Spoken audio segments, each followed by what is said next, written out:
আসসালামু আলাইকুম প্রিয় ভিউয়ার্স।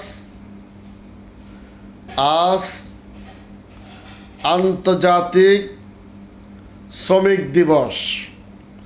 1 মে আন্তর্জাতিক শ্রমিক দিবস।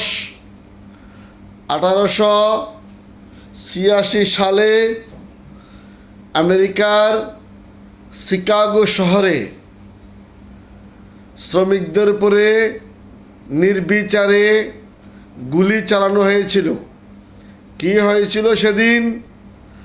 1886 সালে যখন শ্রমিকদেরকে বিভিন্ন কাজকর্মের জন্য অতিরিক্ত শ্রমের জন্য বাধ্য করা হতো, তখন শ্রমিকরা বলল যে আমরা 8 ঘন্টার অতিরিক্ত কাজ করতে পারবো না।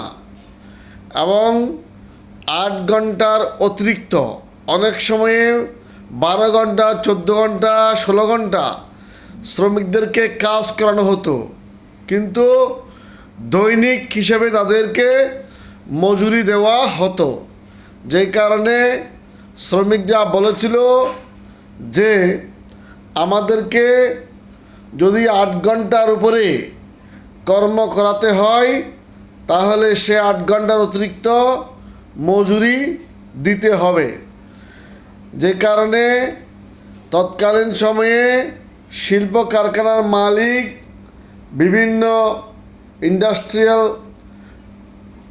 মালিক, ফ্যাক্টরির মালিক, কারখানার মালিক, বিভিন্ন দোকানের মালিক কর্মচারীদের শ্রমের উপযুক্ত বেতন না দেওয়ায়, তাদেরকে অতিরিক্ত শ্রম দিতে বাধ্য করায় সেই সময় শ্রমিকরা একটা আন্দোলন গড়ে তুলেছিল।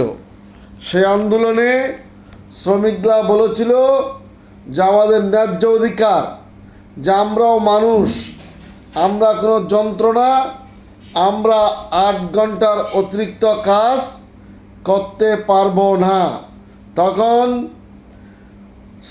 শ্রমিকদের বিরুদ্ধে গিয়ে কারখানার মালিকরা পুলিশ প্রশাসনকে ডাকে এবং সেই সময় আমেরিকার শিকাগো শহরে শ্রমিকরা একটা মিটিংয়ের ডাক দিয়েছিলেন যে 8 ঘন্টার উপরে আমরা শ্রমিকরা